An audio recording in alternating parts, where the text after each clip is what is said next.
Dito na tayo. Parating tayo sa Cebu. Tumamba pala yung aeroplano sa Cebu bago magka-Clark. Tuloy pa 30 minutes. Yung kababal ng kakapal ng ulap po.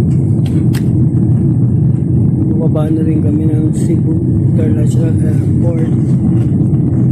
Ang ganda ng ulap. Kakapal.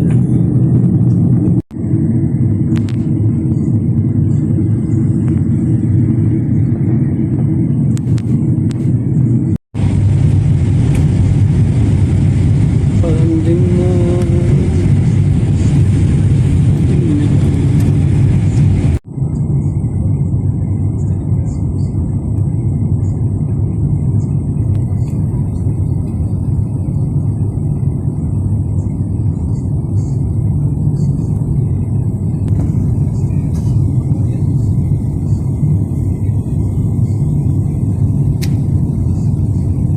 Yan, palanding na.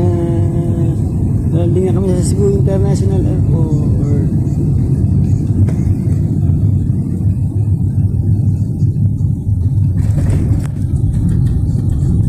Yan ang touchdown. May lilipat naman tayo. Puntang Clark.